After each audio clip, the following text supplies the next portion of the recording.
नमस्कार, हमारे चैनल में आपका स्वागत है। मैं हूं रामचंद्र मौर्य। क्या राहुल गांधी तमाम आसन्न संकटों से घिर गए हैं? क्या कांग्रेस पार्टी में विभाजन होने वाला है? क्या इंडिया गठबंधन इतना कमजोर हो गया है कि अब वह कोई भी चुनाव नहीं जीत सकेगा? जी हाँ, सोशल मीडिया में आजकल, गोदी मीडिया में आजकल और भारतीय जनता पार्टी का आईटी सेल आजकल राहुल गांधी के खिलाफ जहर उगल रहा है। कभी यही मीडिया और यही आईटी सेल, यही गोदी मीडिया राहुल गांधी की हत्या करवाने के बारे में, राहुल गांधी की जीभ काटने के बारे में खबरें देता था और भारतीय जनता पार्टी के नेता खुद राहुल गांधी के खिलाफ जहर उगलते थे। लेकिन अब तो प्रधानमंत्री नरेंद्र मोदी खुद राहुल गांधी के खिलाफ जहर उगल रहे हैं। राहुल गांधी पर अटैक करते हुए पिछले दिनों प्रधानमंत्री ने जिस तरह का भाषण दिया और कहा कि तेजस्वी की कनपटी पर बंदूक रख करके जिस तरह से कांग्रेस ने उनसे बात मनवाई है और जिस तरह से तेजस्वी ने राहुल गांधी की कनपटी पर बंदूक रख करके अपने को मुख्यमंत्री का चेहरा बनवाया है, इससे इंडिया गठबंधन का संकट समझा जा सकता। इतना ही नहीं, प्रधानमंत्री नरेंद्र मोदी ने कहा कि कांग्रेस टूट के कगार पर खड़ी है, कांग्रेस में एक बड़ा विभाजन होने जा रहा है। इसी तरह से 272 बुद्धिजीवियों ने राहुल गांधी के खिलाफ पत्र लिख करके, हस्ताक्षर करके मीडिया को जारी किया और आरोप लगाया है कि राहुल गांधी चुनाव आयोग को बदनाम करते हैं, राहुल गांधी वोट चोरी का मुद्दा उठा करके संविधान लोकतंत्र का मजाक उड़ा रहे हैं और राहुल गांधी जिस रास्ते पर चल रहे हैं वह लोकतंत्र के विपरीत दिशा में, संविधान के विपरीत दिशा में जा रहे हैं। जी नहीं, राहुल गांधी सही ट्रैक पर है। राहुल गांधी अगर संविधान की कॉपी हाथ में लेकर देश को जागृत करने का काम कर रहे हैं, राहुल गांधी अगर पिछड़ी जातियों के उत्थान के लिए, पिछड़ों को राष्ट्र की मुख्य धारा में लाने के लिए ओबीसी जनगणना और उनके हक अधिकार की बात कर रहे हैं, तो यह किसी भी तरह संविधान और लोकतंत्र के खिलाफ नहीं है, बल्कि लोकतंत्र और संविधान के अनुकूल है। जो लोग मानते हैं कि राहुल गांधी गलत रास्ते पर चल रहे हैं, वह राहुल गांधी को समझ नहीं रहे हैं। राहुल गांधी पिछले 21 साल से राजनीति में हैं। 2004 में वह राजनीति में प्रवेश किए और अमेठी से चुनाव लड़े और जीते। अगर राहुल गांधी चाहते तो 2004 में ही केंद्रीय मंत्री या फिर प्रधानमंत्री बन सकते थे, लेकिन राहुल गांधी को पद की लालसा कभी नहीं रही। राहुल गांधी एक जुझारू नेता हैं और अब तो उन्हें जननायक की भी उपाधि देश ने दे दिया है, जब से उन्होंने भारत जोड़ो यात्रा कन्याकुमारी से कश्मीर तक संपन्न किया, मणिपुर से महाराष्ट्र तक न्याय यात्रा का संचालन किया और बिहार में वोट चोरी का मुद्दा उठा करके वोटर अधिकार यात्रा संपन्न किया। उसके बाद से राहुल गांधी की सियासत कम नहीं हो रही है, बल्कि दिनों दिन आगे बढ़ रही है और देश की जनता के साथ उनका जुड़ाव जमीनी स्तर पर बढ़ रहा है, नरेंद्र मोदी की अपेक्षा कहीं ज्यादा। राहुल गांधी को कमतर आंकने वाले अक्सर यह भूल जाते हैं कि राहुल गांधी उस परिवार से आते हैं जिस परिवार ने इस देश के लिए बलिदान दिया है।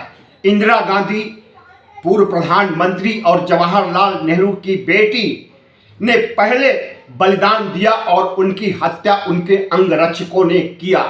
दूसरा बलिदान उनके बेटे राजीव गांधी ने दिया। हालांकि संजय गांधी की भी मौत हुई थी, लेकिन उसे बलिदान नहीं माना जाएगा। वह एरोप्लेन दुर्घटना में 1980 में मारे गए थे। तो राहुल गांधी उस परिवार से आते हैं जिन्हें सत्ता की भूख नहीं है।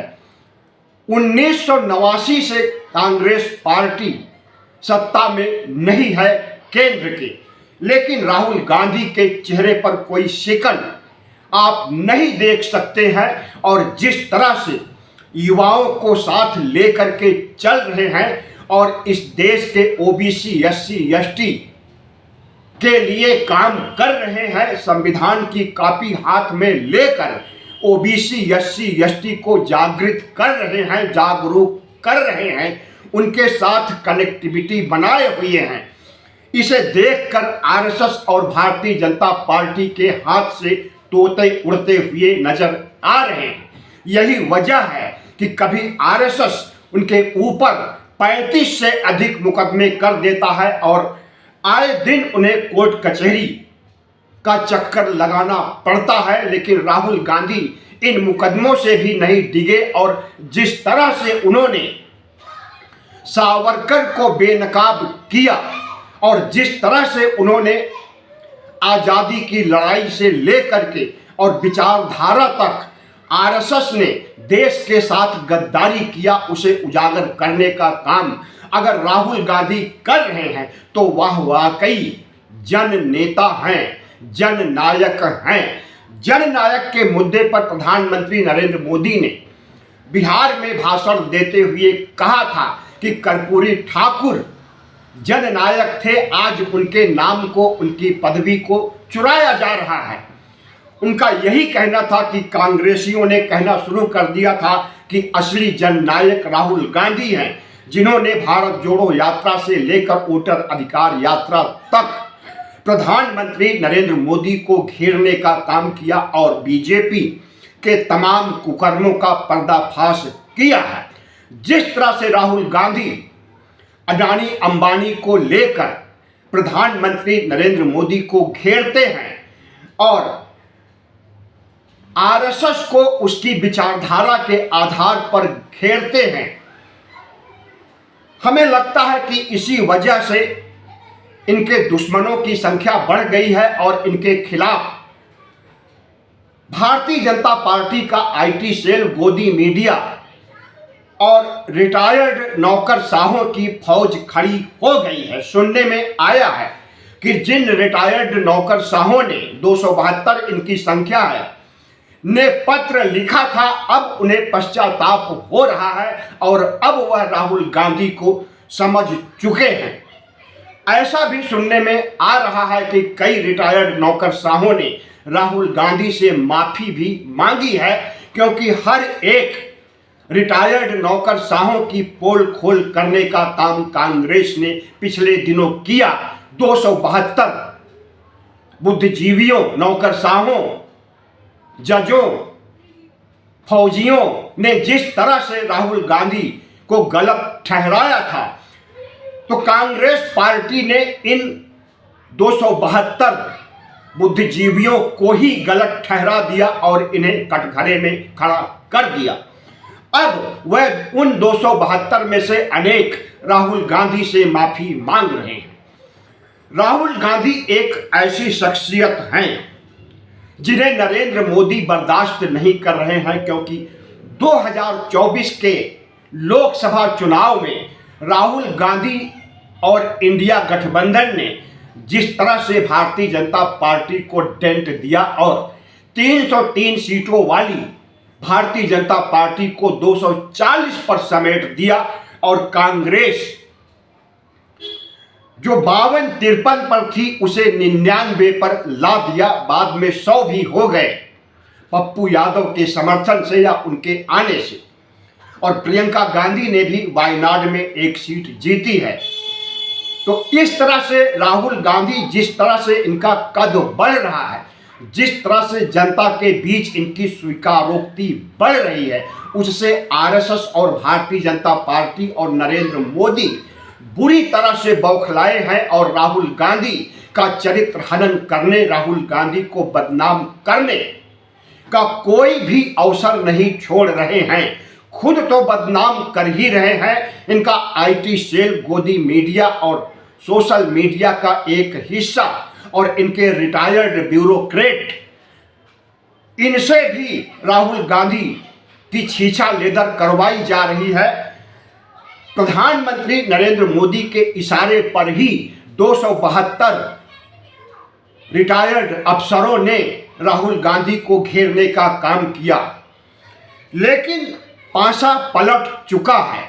राहुल गांधी ने जिस बेबाकी के साथ अपना काम किया है, और आज तक का रिकॉर्ड है कि राहुल गांधी ने एक भी झूठ नहीं बोला होगा, और प्रधानमंत्री नरेंद्र मोदी का रिकॉर्ड है कि एक भी सच नहीं बोला होगा।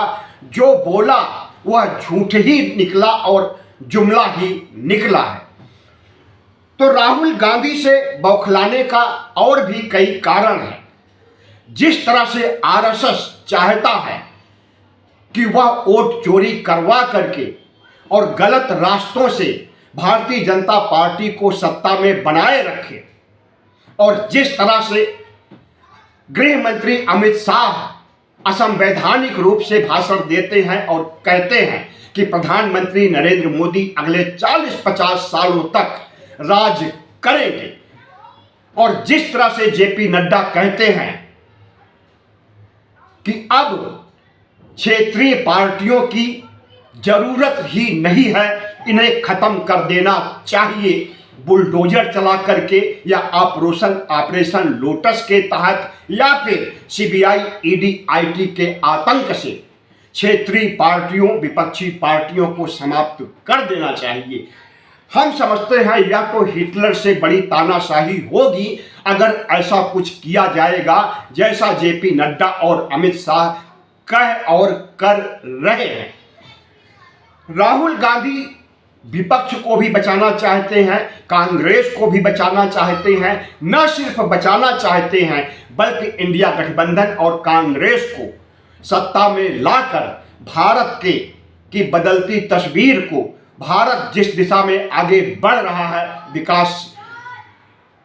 विकासशील भारत की ओर, तो विकसित भारत बनाने के लिए राहुल गांधी का जो रोड मैप है, और जो रोड मैप उनका ओबीसी, एससी, एसटी के विकास के लिए है, जो रोड मैप उनका पिछड़ी जातियों को की शिक्षा और पिछड़ी जातियों के हक अधिकार और पिछड़ी जातियों को जनगणना में शामिल करने की जो उनकी मांग है और जिसके लिए वह जाने जाते हैं, अगर इन मुद्दों को देखा जाए तो शायद राहुल गांधी का मुद्दा बहुत बड़ा मुद्दा है, जो देश की 90 करोड़ जनसंख्या से जिनकी कनेक्टिविटी है, लेकिन 90 करोड़ जनता जिसके लिए राहुल गांधी रात दिन प्रयास कर रहे हैं, गालियां खा रहे हैं, बेइज्जती का सामना कर रहे हैं, वही ओबीसी, एससी, एसटी के लोग राहुल गांधी को अभी तक नहीं समझ सके हैं।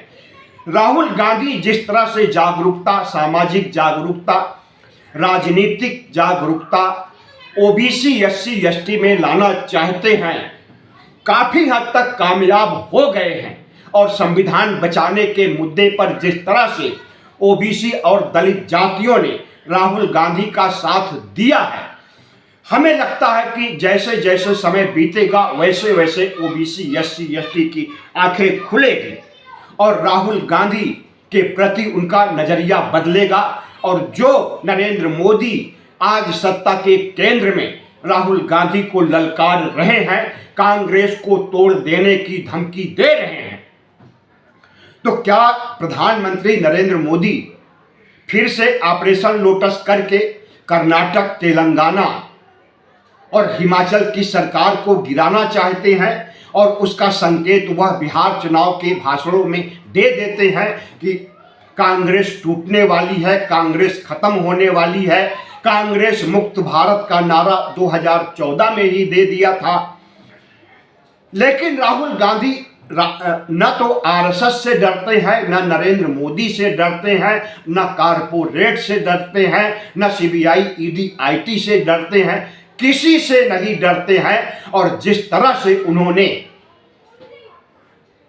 भारत जोड़ो यात्रा के बाद अभियान चलाया हुआ है, उस अभियान से डिगाने का काम कोई भी नहीं कर सकता है। और राहुल गांधी एक समय आएगा जब आरएसएस को भी ठिकाने पर लगा देंगे, नरेंद्र मोदी और इनके गोदी मीडिया आईटी सेल की भी कलई खोल देंगे, इन्हें ठिकाने पर लगा देंगे। और ओबीसी, एससी, एसटी के हक अधिकार का मुद्दा इतना बड़ा बना देंगे जिससे 2029 में राहुल गांधी के प्रधानमंत्री बनने की संभावना बढ़ जाएगी। राहुल गांधी को चाहिए कि व्यक्तिगत स्तर पर जो विदेशों का दौरा ज़्यादा से ज़्यादा करते हैं उसे कम कर दें।